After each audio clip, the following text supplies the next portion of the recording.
পদত্যাগ করেছেন অন্তর্বর্তী সরকারের যুব ও ক্রীড়া উপদেষ্টা আসিফ মাহমুদ সজীব ভুঁইয়া।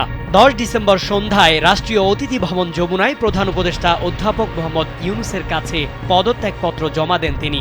গত বছরের 8 আগস্ট ডক্টর ইউনূসের নেতৃত্বে গঠিত অন্তর্বর্তী সরকারের উপদেষ্টা হিসেবে দায়িত্ব পান আসিফ মাহমুদ। তার দায়িত্বশীল অবস্থায় কেমন ছিল দেশের ক্রীড়াঙ্গন? সজীব ভুঁইয়া দীর্ঘ 16 মাস দায়িত্ব পালনকালে দেশের ক্রীড়াঙ্গনে ছিল উল্লেখযোগ্য সাফল্য।